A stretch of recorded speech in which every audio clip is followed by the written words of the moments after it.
The great hall of the Galactic Council stretched for miles in every direction. Thousands of different alien species sat in floating seats that moved through the air like slow clouds.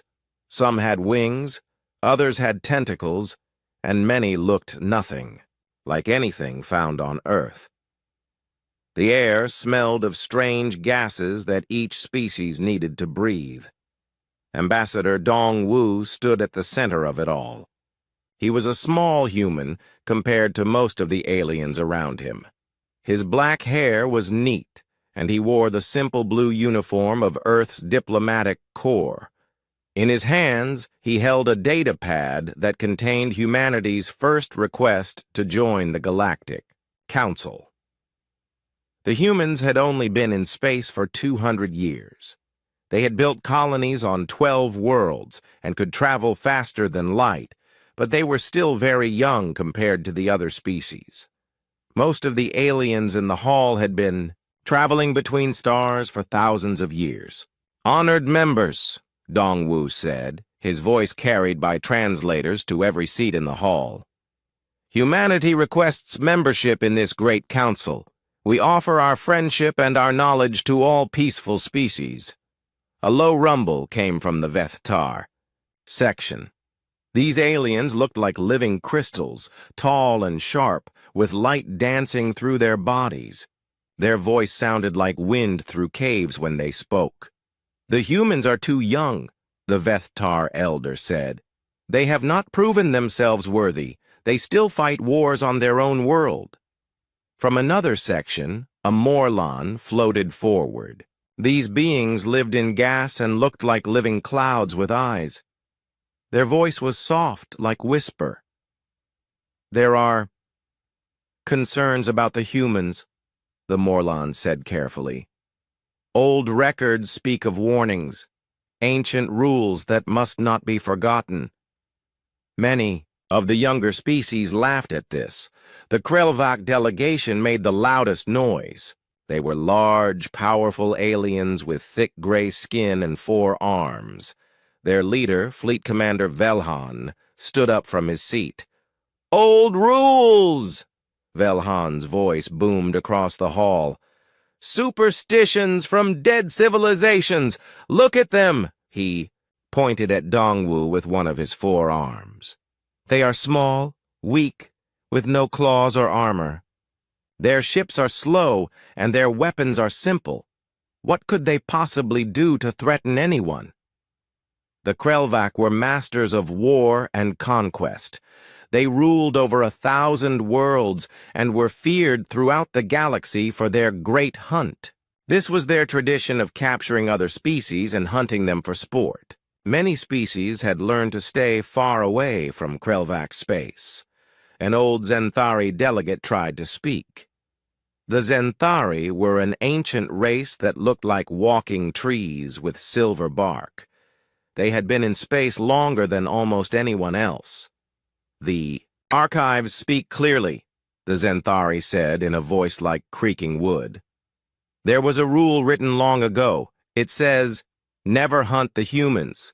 But the records of why this rule was made are damaged or destroyed on purpose," whispered an Altarian.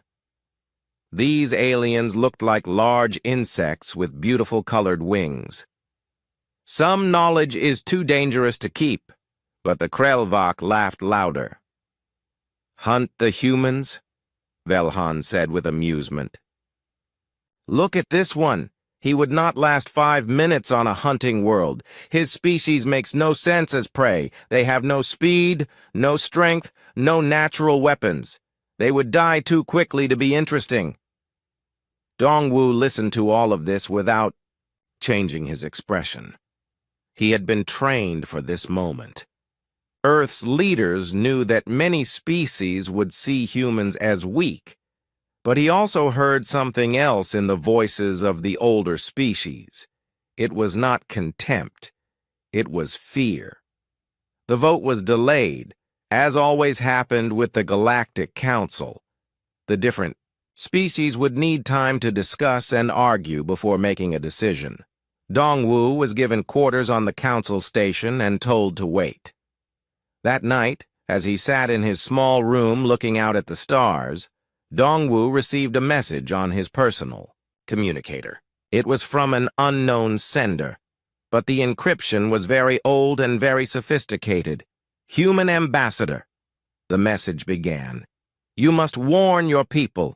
The Krelvak have taken an interest in your species. They see you as new prey for their hunts. The old rules exist for a reason, but many have forgotten why. Your people are in great danger, but not in the way you think. The danger is not what the Krelvak might do to humanity. The danger is what humanity might become if they are pushed too far. The message ended there, with no way to reply. Meanwhile, far from the council station, Captain Minho guided his exploration ship through empty space near the edge of human territory. The ship was called the New Soul, and it carried a crew of 43 people. They were scientists, engineers, and explorers looking for new worlds that humans could live on. Captain, called Lieutenant Boram from her station, I'm picking up some strange energy readings about 2 light years from here. The pattern doesn't match anything in our databases. Minho looked at the display. He was a calm man who had spent 10 years exploring the edges of human space. He had seen many strange things among the stars, but something about this reading made him uncomfortable. Could be a new type of star, said Dr. Hai Jin, the ship's science officer. She was young but very smart, and had studied alien life forms since she was a child. Or maybe some kind of alien technology we haven't seen before. Set course for A. Those coordinates, Minho ordered. But keep our shields up and weapons ready. We don't know what's out there. The New Soul turned toward the strange signals and began to move. None of them knew that they were flying into a trap. The Krelvak had been watching human ships for months, learning their patterns and waiting for the right moment to strike. On Earth, General Tai Sung sat in his office deep underground in the Military Command Center. He was reading reports from the frontier colonies, and he did not like what he was seeing.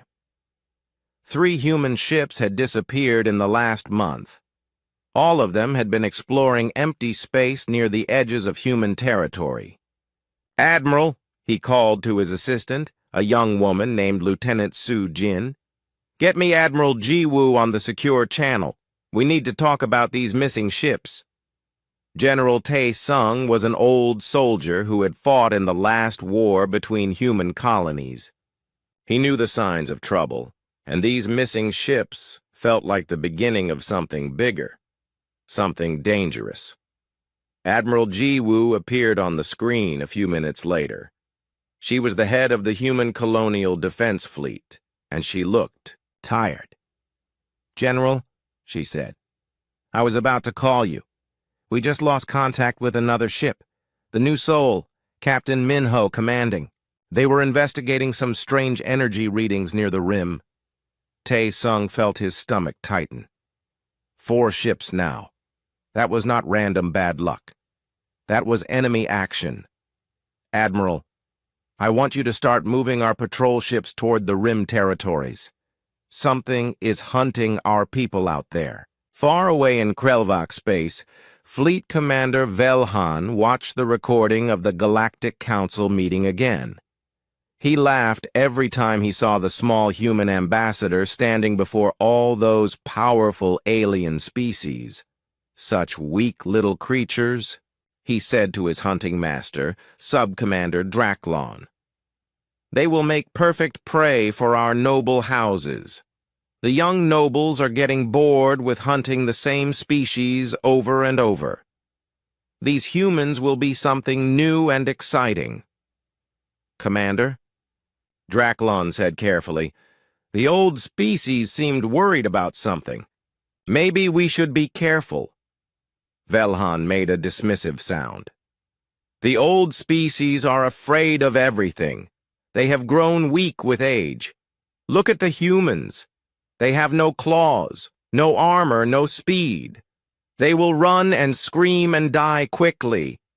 The only challenge will be making the hunt last long enough to be entertaining. Neither of them had ever heard of Earth's history. They did not know about the ice ages that humans had survived, or the great beasts that humans had hunted to extinction with nothing but stone tools and determination. They had never heard of the wars that humans fought against each other, or the cities that had been destroyed and rebuilt 100 times. The Krelvak were about to learn why the galaxy's oldest rule was simple and clear: never hunt the humans. But it was too late to stop what was already beginning. The Krelvak hunting ship moved through space like a giant metal predator. It was 10 times larger than any human vessel, covered in weapons and sensors that could track prey across entire star systems. Inside, Fleet Commander Velhan prepared for what he believed would be the most entertaining hunt his people had ever organized. The ship's holding bay contained 47 humans from 4 different captured vessels. Captain Minho and his crew from the New Sol were there, along with civilians from a research station and colonists from a transport ship. The Krelvak had been very careful to take only humans, leaving no witnesses from other species. The humans sat in energy cages that prevented them from moving freely, but they could still talk to each other. Minho looked around at the other prisoners and felt something cold settle in his stomach. These were not soldiers or fighters. Most of them were scientists, engineers, and families with children. "Captain," whispered Dr. Hai Jin, who sat in the cage next to him. "I've been listening to their conversations. I think I understand some of their language now. They keep talking about something called the Great Hunt." In another cage, Lieutenant Boram was talking quietly with a group of civilians. She had been a Special Forces soldier before joining the Exploration Corps, and she was already thinking about survival. "We need to stay calm and work together," she told them. "Whatever they're planning, panicking won't help us." Engineer Kyung-soo from the research station was examining their cages carefully. He was young but very smart with technology. "These energy fields have a pattern," he whispered to the others. "If I can figure out how they work, maybe I can find a weakness." The Krelvak guards thought the humans were just making scared noises. They had hunted many different species before, and they all acted the same way when captured. First fear, then despair, then acceptance of their fate. The guards expected the humans to follow the same pattern.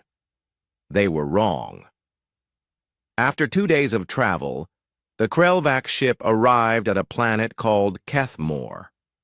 It was a world they used only for hunting, with thick forests, mountains, and dangerous native animals.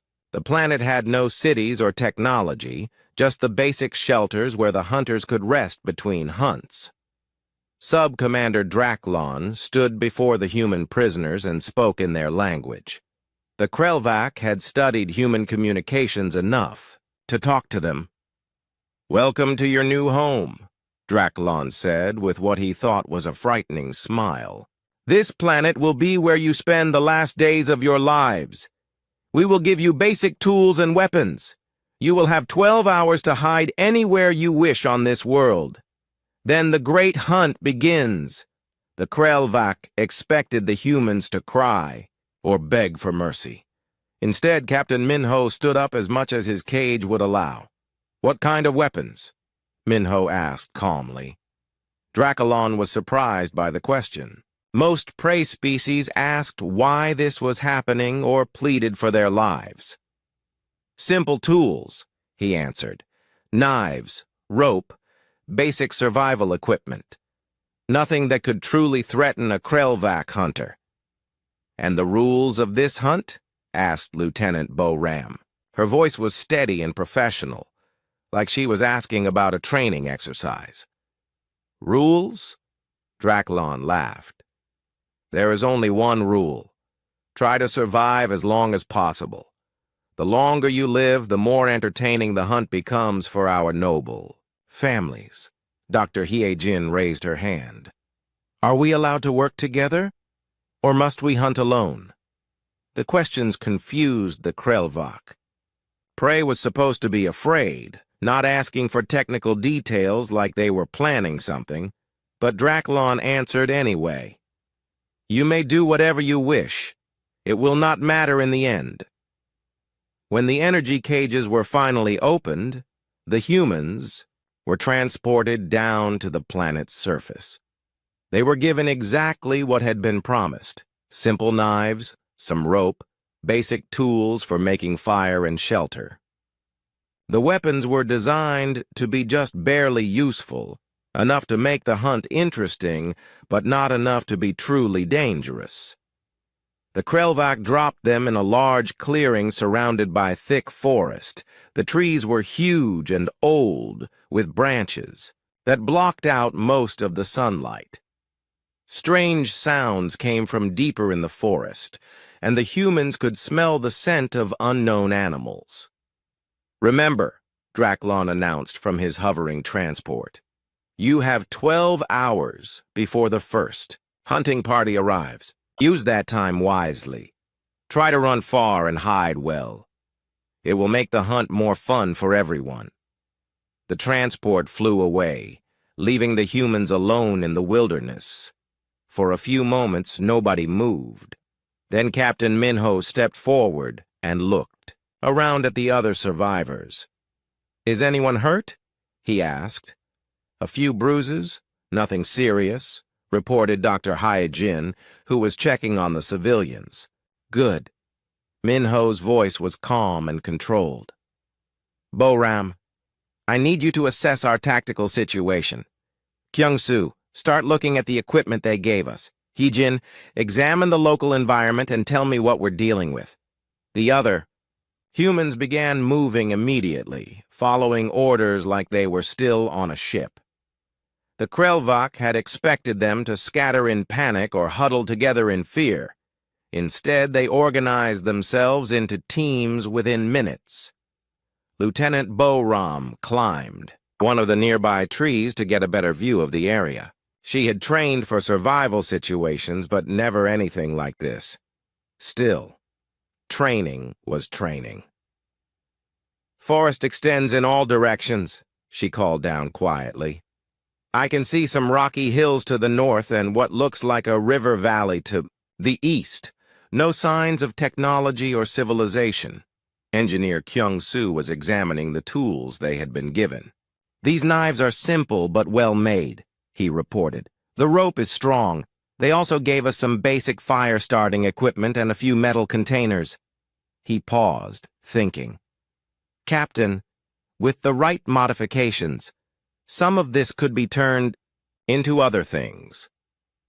Dr. Hye-jin was studying the plants and soil around them. The atmosphere is similar to Earth, but the plant life is different. Some of these flowers might be poisonous, but others could be useful. The soil composition suggests there might be useful minerals nearby. Captain Min-ho listened to all of this and felt something awakening in his mind. It was not fear or despair. It was something much older and more dangerous. It was the same feeling his ancestors had felt when they faced predators with nothing but intelligence and determination. Listen carefully, everyone, Min-ho said to the group. They think we're prey.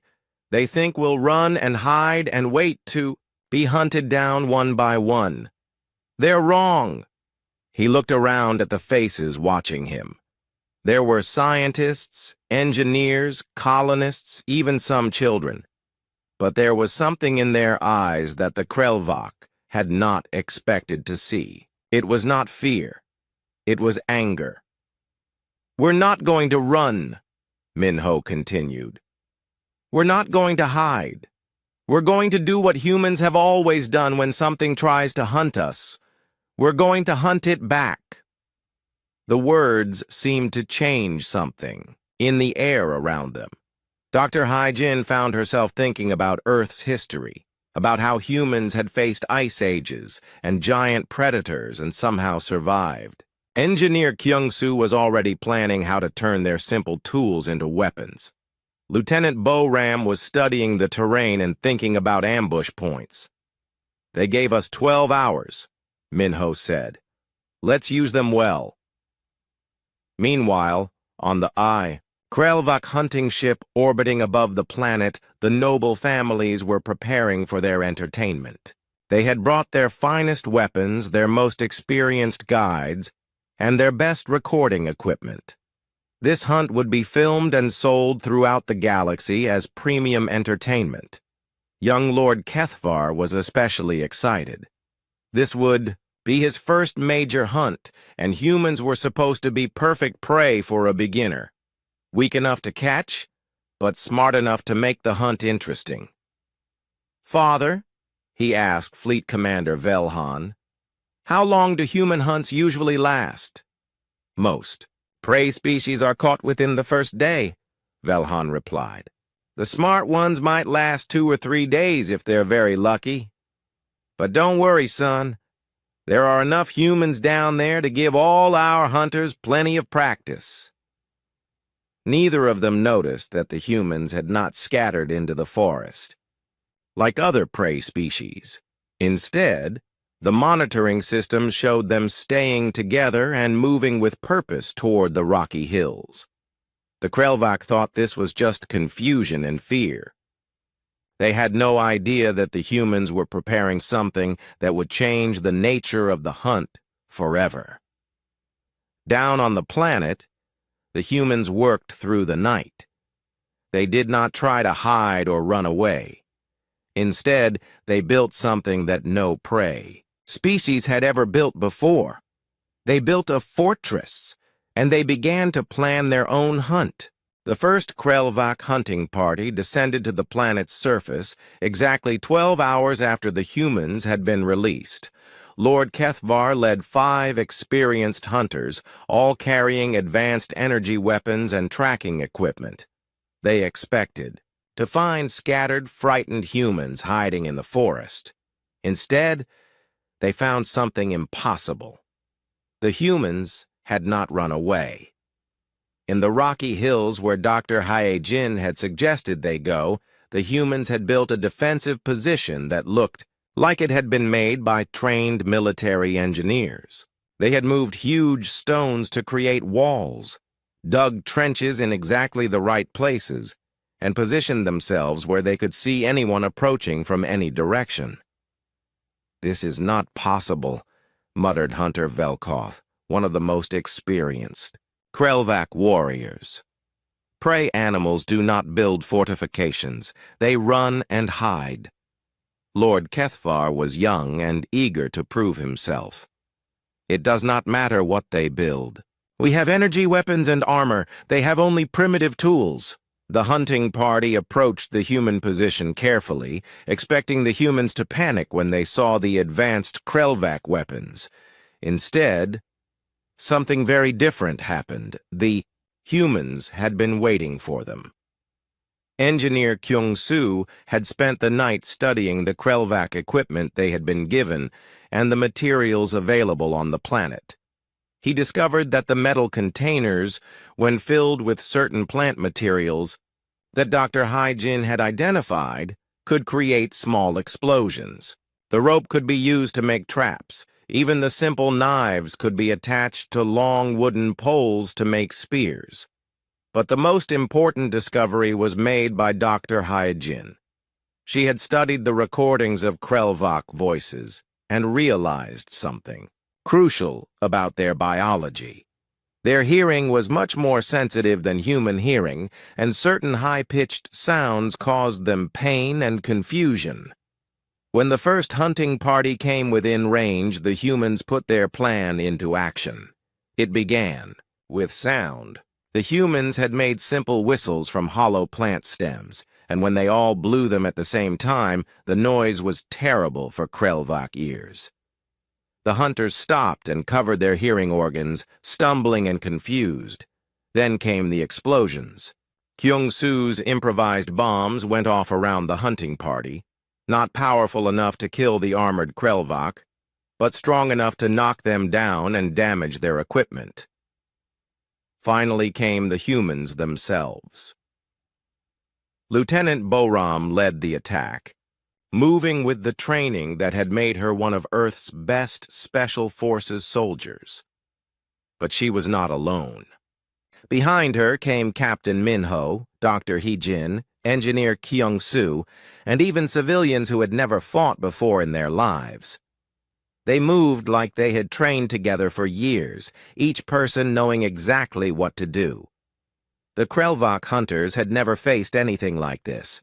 Other prey species ran away or fought desperately and without coordination. These humans attacked like a military unit, using tactics that seemed to come from somewhere deep in their nature. "Fall back!" shouted Hunter Velkoth.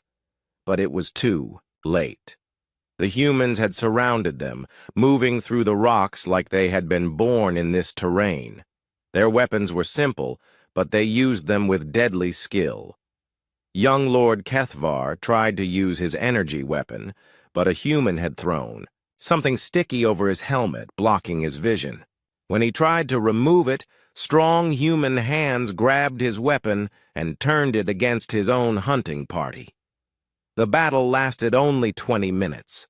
When it was over, 5 of the 6 Krelvak hunters were dead. Lord Kethvar was alive but captured, his expensive armor and weapons now in human hands. Captain Minho stood over the young Krelvak lord and spoke in the alien's own language. "You said this was a hunt. You were right. But you were wrong about who was the hunter and who was the prey." On the hunting ship above, Fleet Commander Velhan stared at his monitoring equipment in disbelief. The signals from the first hunting party had gone silent. All of them, even his own son. Technical malfunction, he told himself. The equipment must be broken. He sent a second hunting party down to investigate. This one was larger and better armed, with 10 experienced hunters and heavier weapons. They found the remains of the first party, but they also found something else that shook them to their core. The humans had not just killed the Krelvak hunters. They had studied them. Dr. Hee-jin had examined their biology, their armor, their weapons. Engineer Kyung-soo had figured out how their technology worked. The humans were learning and adapting faster than should have been possible. The second hunting party lasted 30 minutes before they too went silent. By the end of the 3rd day, 5 hunting parties had been sent to the planet. None of them had returned. The monitoring equipment showed that the humans were not just surviving, they were growing stronger.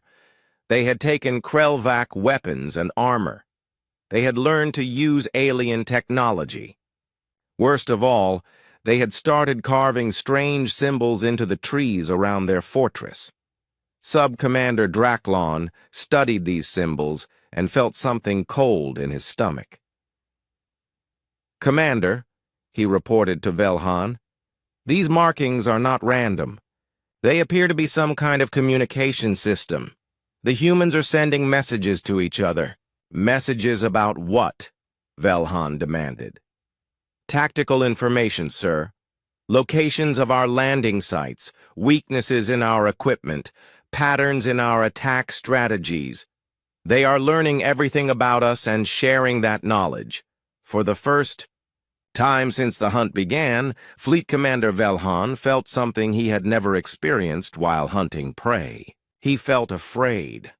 On Earth, Admiral Jiwoo stood in the command center of the Colonial Defense Fleet, watching reports come in from across human space. 7 ships had now disappeared near the Rim territories. The pattern was too clear to ignore anymore. "General Tae-sung was right," she said to her staff. "Something is hunting our people, and whatever it is has taken enough ships to constitute an act of war." She turned to her communications officer. "Send orders to all fleet commanders. Begin immediate mobilization of all colonial defense forces. I want every ship we have ready for combat operations within 48 hours. Ma'am, asked her aide, Lieutenant Na Young, what should we tell the crews about the nature of the threat? Admiral Ji Woo was quiet for a moment, thinking about the reports from the frontier. Missing ships, scattered debris, no survivors found. Someone was taking humans for a reason, and that reason was probably not pleasant. Tell them we're going to war, she said finally, and tell them why. Someone has decided that humans make good prey. We're going to teach them how wrong they are. Meanwhile, General Tae Sung was reviewing classified files in his underground office. He had been thinking about the ancient warnings that Ambassador Dongwu had mentioned in his reports from the Galactic Council. Old species afraid of something, rules about not hunting humans. He found what he was looking for in the deepest archives of Earth's historical databases, records that had been sealed since humanity's first contact with alien life. Files that most humans had never seen and were never meant to see. The records spoke of humanity's true history among the stars. The first alien species that had contacted. Earth had not come in peace. They had come to conquer and enslave. That war had lasted 3 years and ended with the complete destruction of an alien empire that had ruled dozens of star systems. The surviving galactic powers had quarantined Earth after that, hoping that isolation would make humanity forget its nature. They had written a simple rule into galactic law: never hunt the humans. General Tae Sung closed the files and activated a special communication system that had not been used in over a century. It was time to implement Protocol Omega, the classified response plan that had been prepared for exactly this situation. Across human space, military bases received coded orders that they had hoped never to see. Colonial defense ships began loading, special weapons that had been stored in secret for generations. Research facilities started producing new technologies that had been kept in development but never deployed. Humanity was remembering what it had chosen to forget. On the planet Kethmore, Captain Minho stood on the walls of the human fortress and looked up at the stars.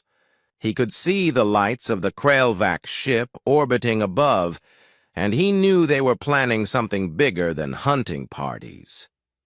"Captain," said Dr. Hai Jin, joining him on the wall, "I've been studying the captured Krelvac equipment. Their communication systems are more advanced than I expected, but I think I can modify them to send a signal to human space." "Do it," Minho said without hesitation. "Tell them what happened here. Tell them that someone decided to hunt us." He paused, looking at the alien technology in her hands. "And tell them that we're not prey anymore." The message that Dr. Hae-jin sent into space was short and simple. But when it reached human military commanders, it would change everything. The galaxy was about to learn why the oldest rule existed, and why breaking it had been the worst mistake the Krelvac had ever made. The hunt was not over, it was just beginning. But now the humans were the ones doing the hunting. The message from Dr. Hai-jin reached Admiral Ji Woo's flagship just as the human fleet was preparing to leave Earth's solar system. When the communications officer played the recording, every person on the bridge went completely silent. "Captain." Minho's voice was calm and clear, even though he was speaking from a planet where humans were being hunted for sport. "This is Captain Minho of the exploration vessel New Seoul.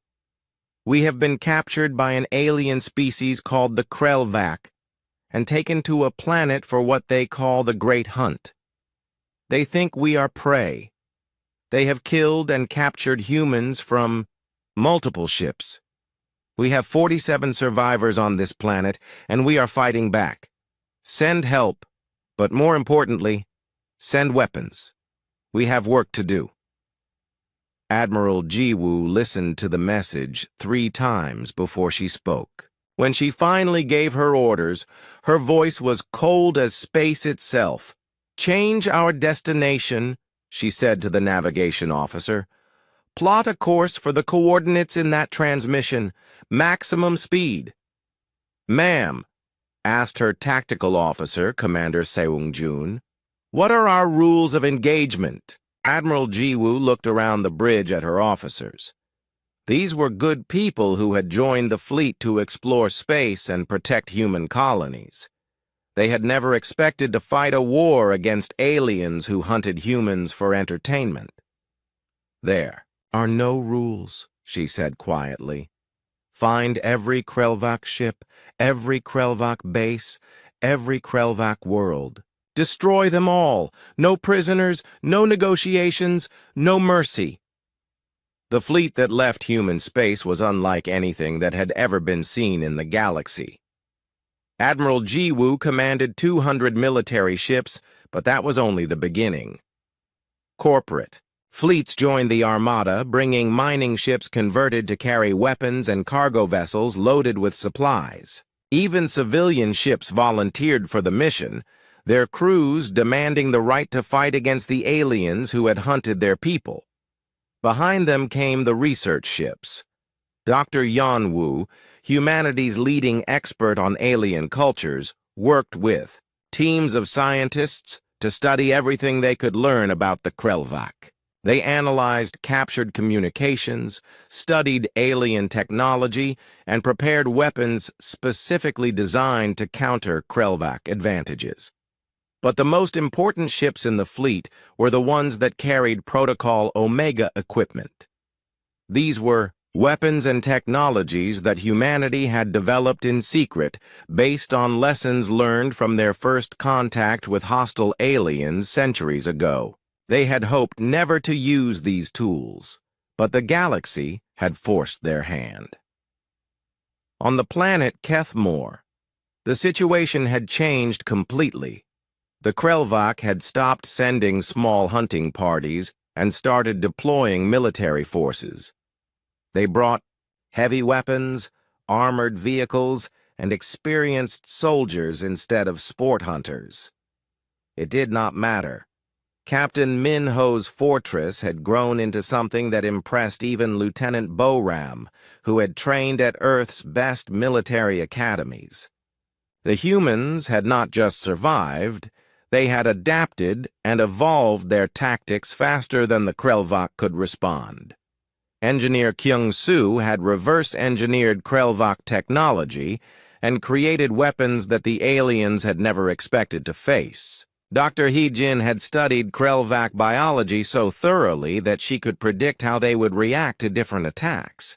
The civilians had become soldiers, the scientists had become tacticians, and the explorers had become warriors.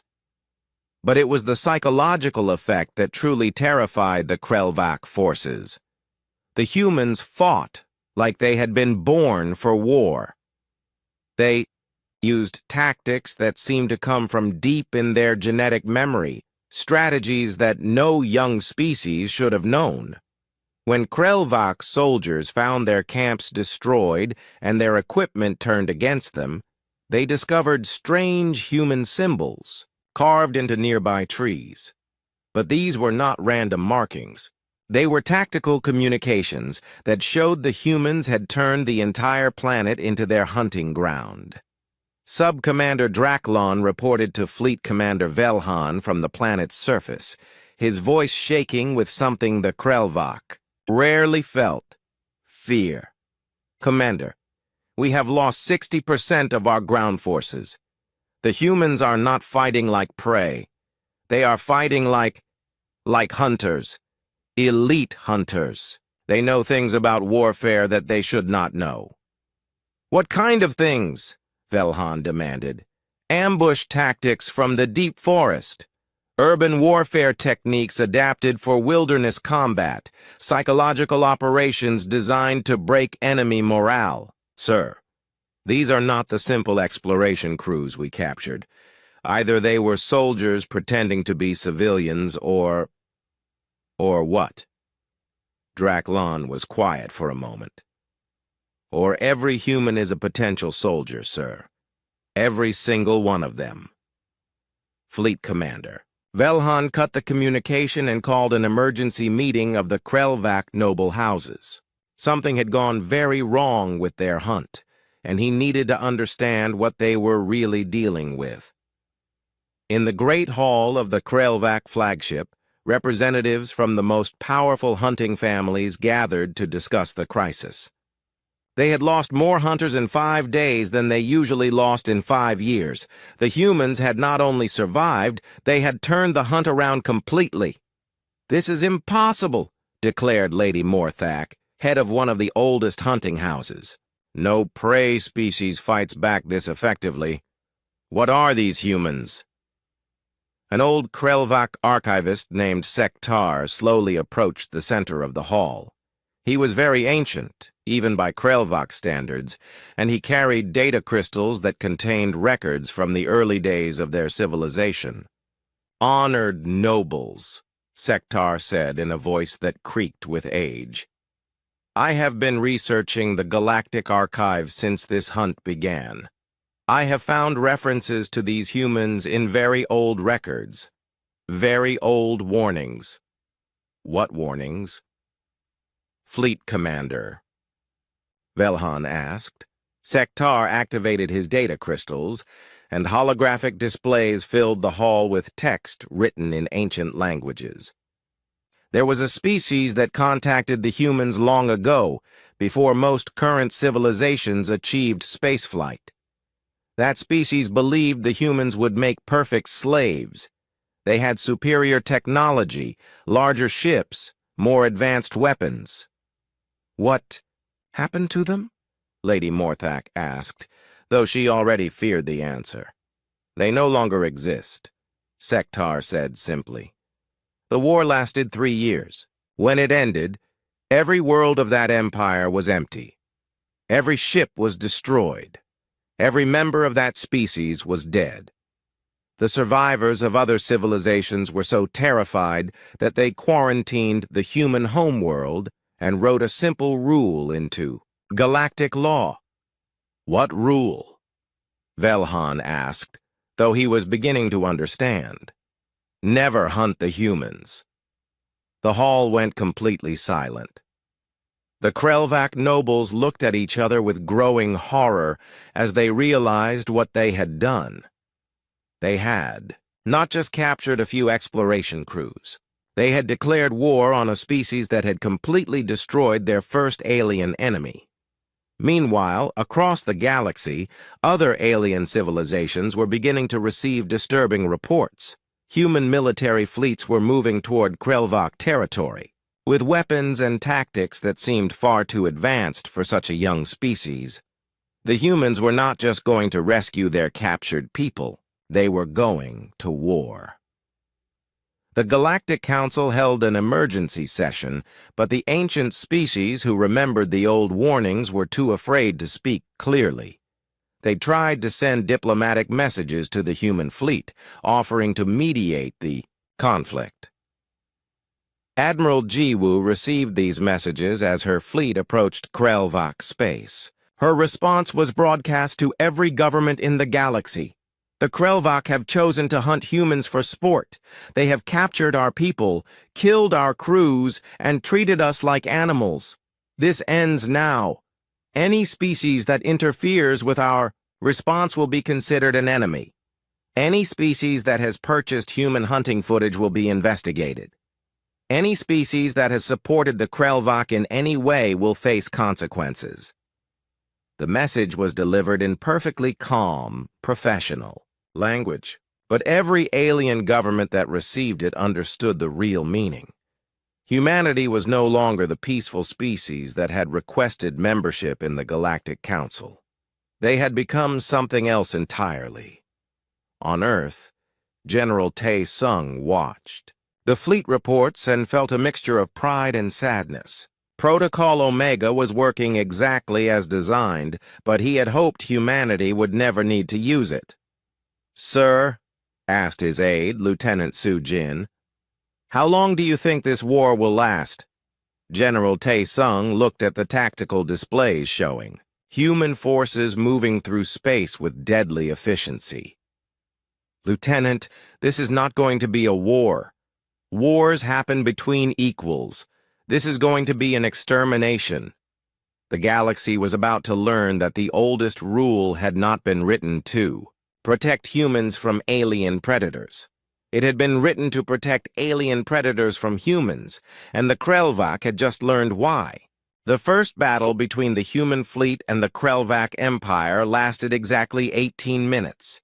When it was over, an entire Krelvak battle group had been destroyed, and not a single human ship had been lost. Admiral Jiwoo stood on the bridge of her flagship, watching the wreckage of enemy vessels drift through space. The Krelvak had fought with the tactics they had used to conquer 1,000 worlds, but those tactics were useless against an enemy that seemed to predict their every move. "Ma'am," reported Commander Sung-jun, "we have located the Krelvak hunting ship. Captain Minho and the other prisoners are being held on a planet in that system. Set course immediately," Admiral Jiwoo ordered, "and prepare rescue teams. Our people have been waiting long enough." The human fleet moved toward the planet Kethmore like a wave of destruction. They did not bother with stealth or careful planning. They simply appeared in the system with overwhelming force and began destroying everything that belonged to the Krelvak. Fleet Commander Velhan watched his fleet being torn apart and finally understood the magnitude of his mistake. These humans did not fight like any species he had ever encountered.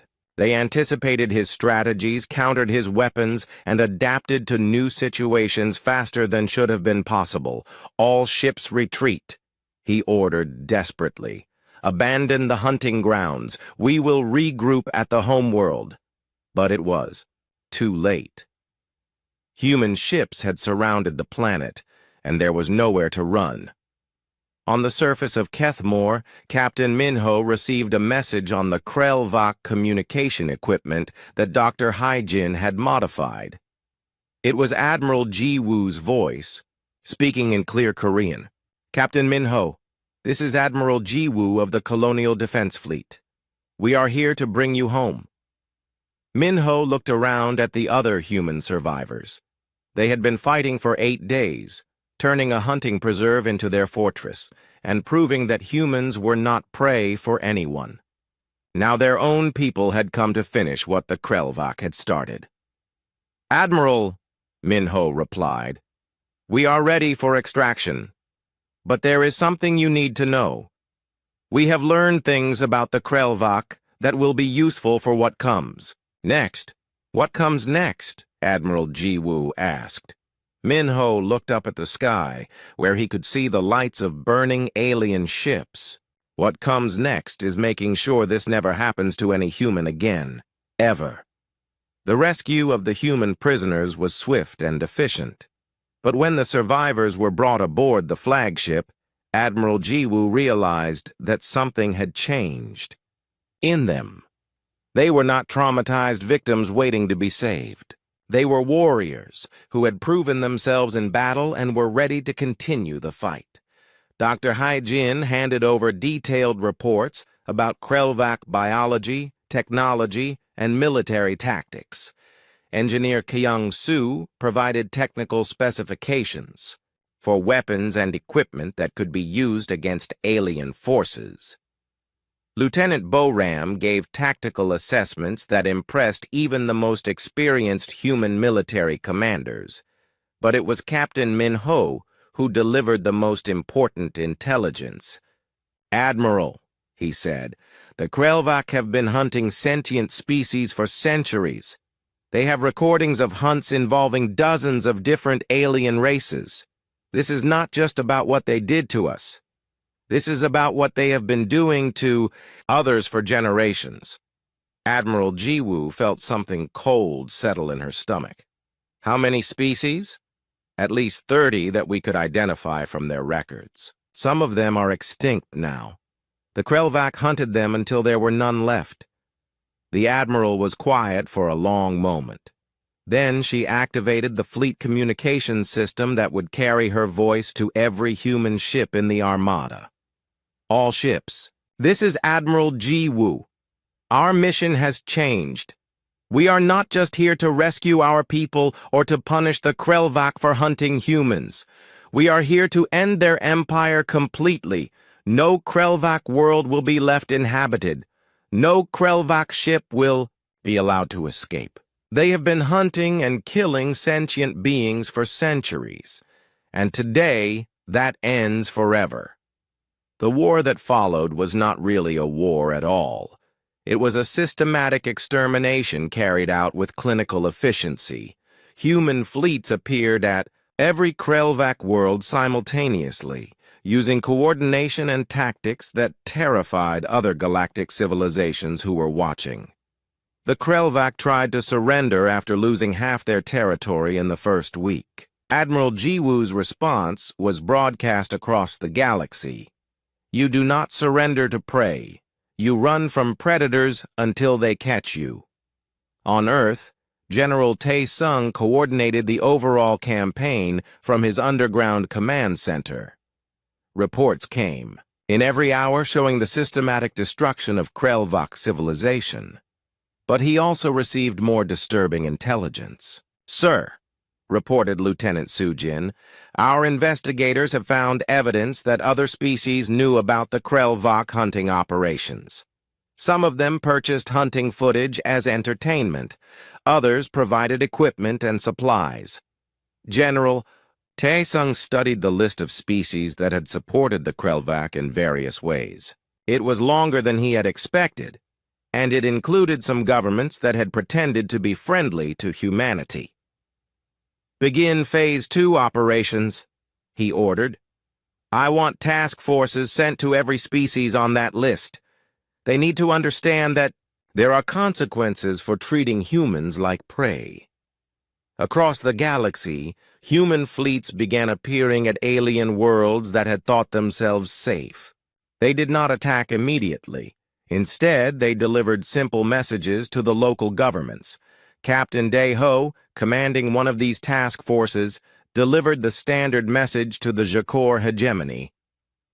You purchased footage of humans being hunted for sport.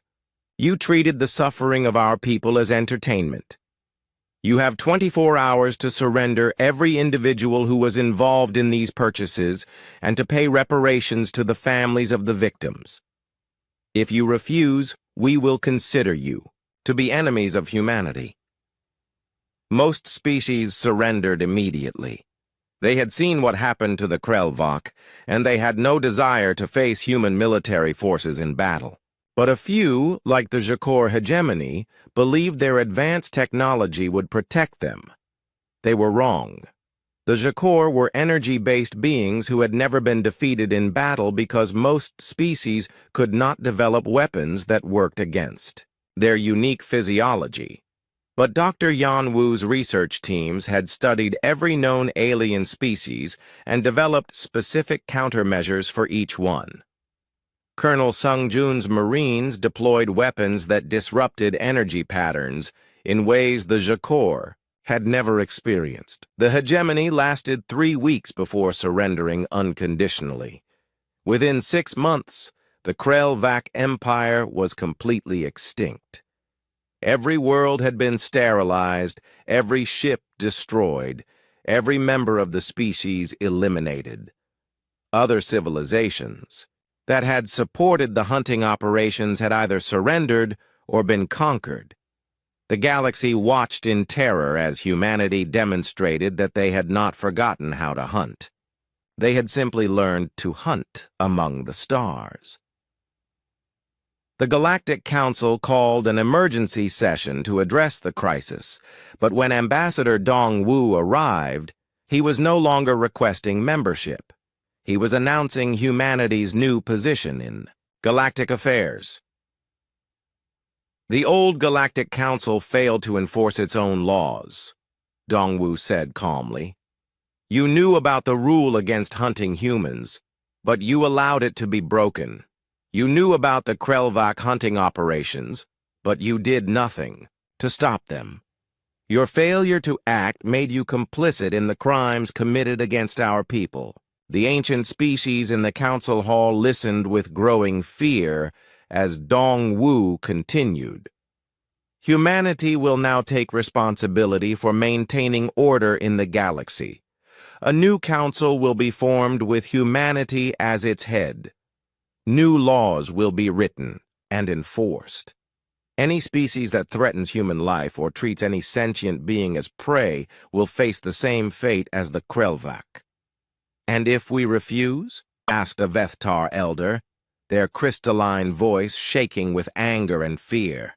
Dongwu looked around the hall at the representatives of dozens of alien civilizations. His voice remained perfectly calm and professional. Then you will learn what the Krelvak learned too late. You had one rule, just one.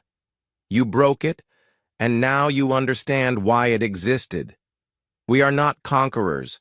We are not destroyers. We are human. And we are what happens when you make the mistake of treating us like prey. The vote to accept humanity's leadership was unanimous, not because the alien species agreed with it, but because they were too terrified to refuse.